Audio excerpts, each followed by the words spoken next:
Assalamualaikum warahmatullahi wabarakatuh. My name is Amnir Fiki bin Muhammad Ali Shah and I'll be presenting about the control activities of MBSB Bank. First of all, in order to hire new employee, MBSB Bank will provide job description summarizing the job scope and responsibilities, qualification, experience, requirements, and certification. For example, MBSB Bank will provide in the job at the preference for education level, which is Bachelor in Banking and Finance or equivalent. Then, the scope related to finance activities such as auditing the transactions will be stated in the job ad.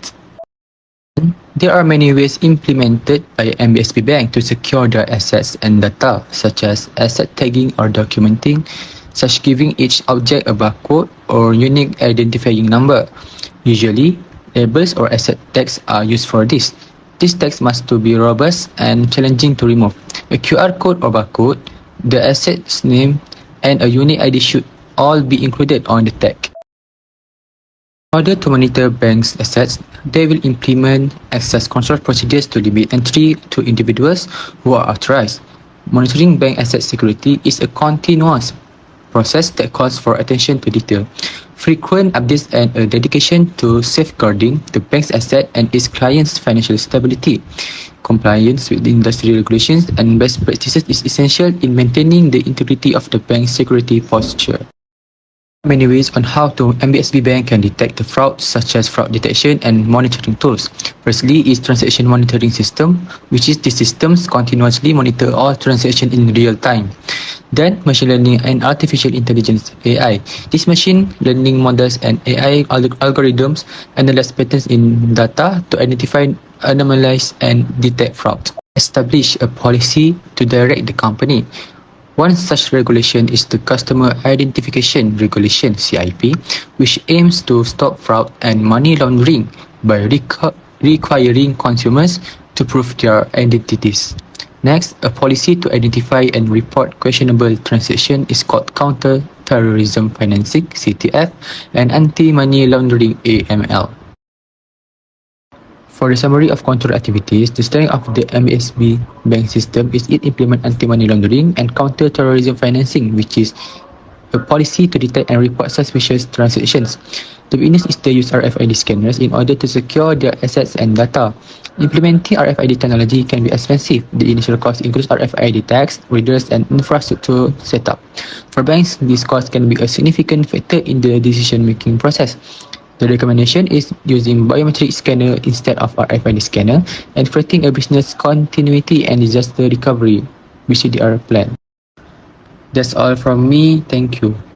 Control Environment of Malaysia Building Society Berhad MBSB has training program to educate the employees and stakeholders about the importance of the controlled environment and their roles in maintaining it. The program was held during orientation for the new joiners and specific training was identified.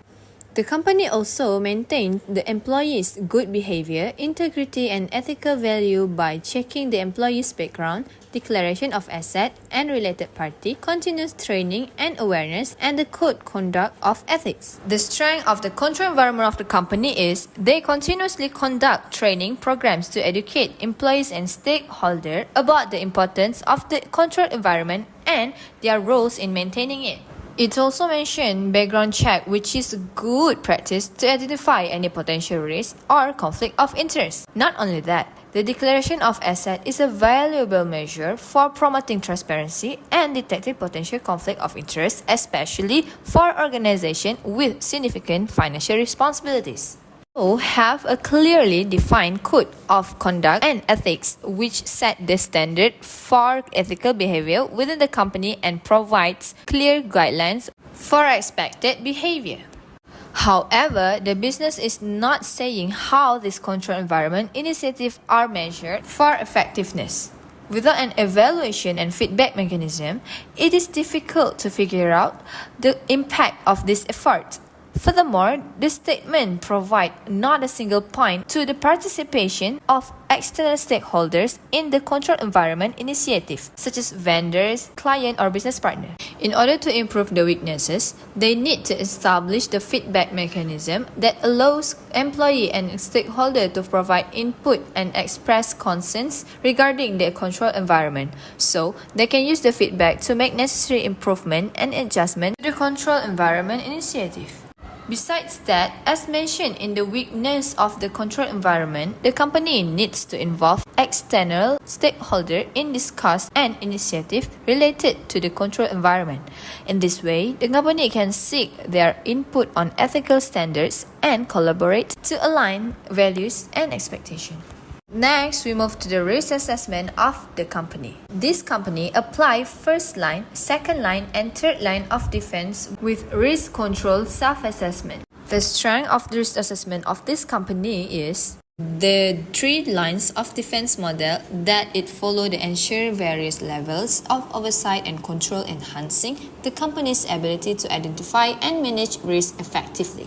However, the company has a potential weakness in this model where there is no effective coordination and communication between the three lines of defense, which can cause misalignment or lack of communication that can result in gaps in the risk assessment process.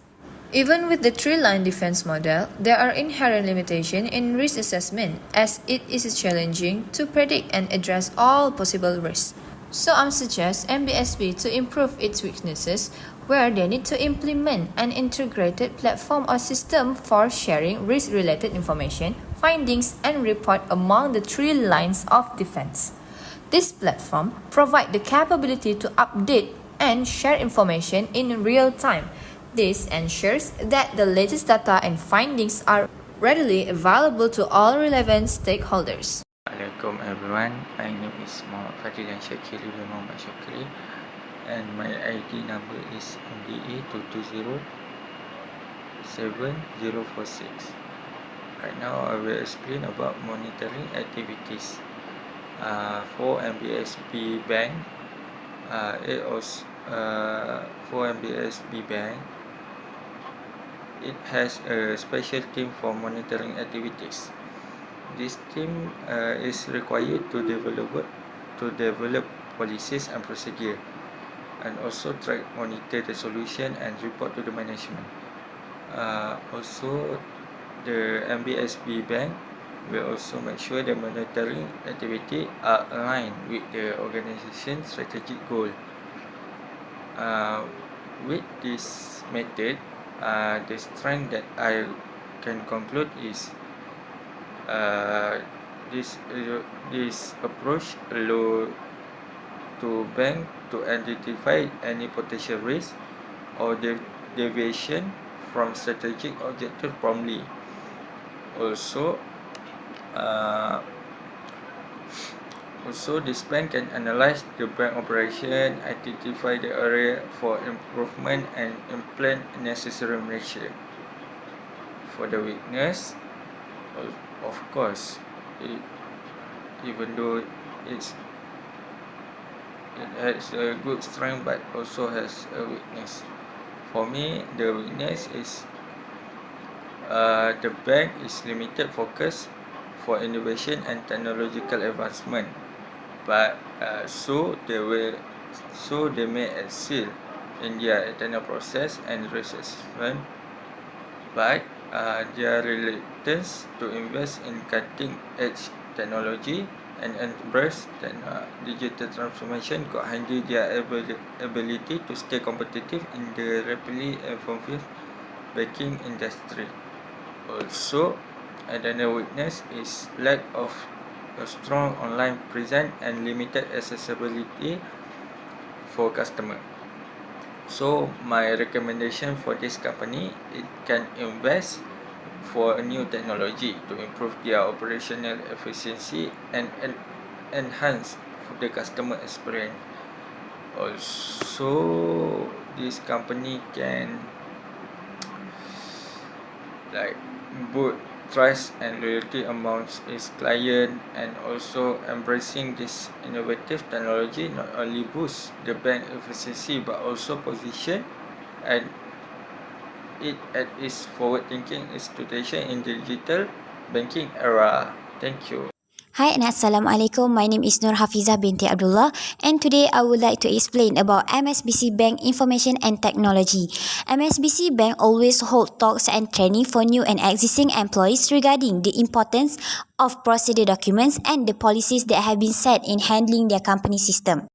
Regularity in training is essential as it ensures that the employees are kept up to date with evolving security threats and best practices. Banks are likely to reach a greater level of compliance and standardization in security practices throughout the organization by implementing regular training about the importance of system policy and procedure document to the employees. However, even with regular talks and training for employees, understanding and applying security practices can be varied among individuals. To prevent knowledge loss and ensure that employees continue to follow security best practices, regular reinforcement and assessment are required. And we would like to recommend that the organization may evaluate how well employees have retained the knowledge and are able to use it in actual circumstances by implementing frequent examinations or evaluation following training sessions. This assessment may cover security-related topics like password management, detecting phishing efforts, and incident response. Based on the findings, the organization can identify the area that require extra training or clarification. Other than that, we would like to recommend MSBC Bank to try having feedback channels to help employees to express their concern, request explanations, and report any difficulties they encounter while implementing security practices after training.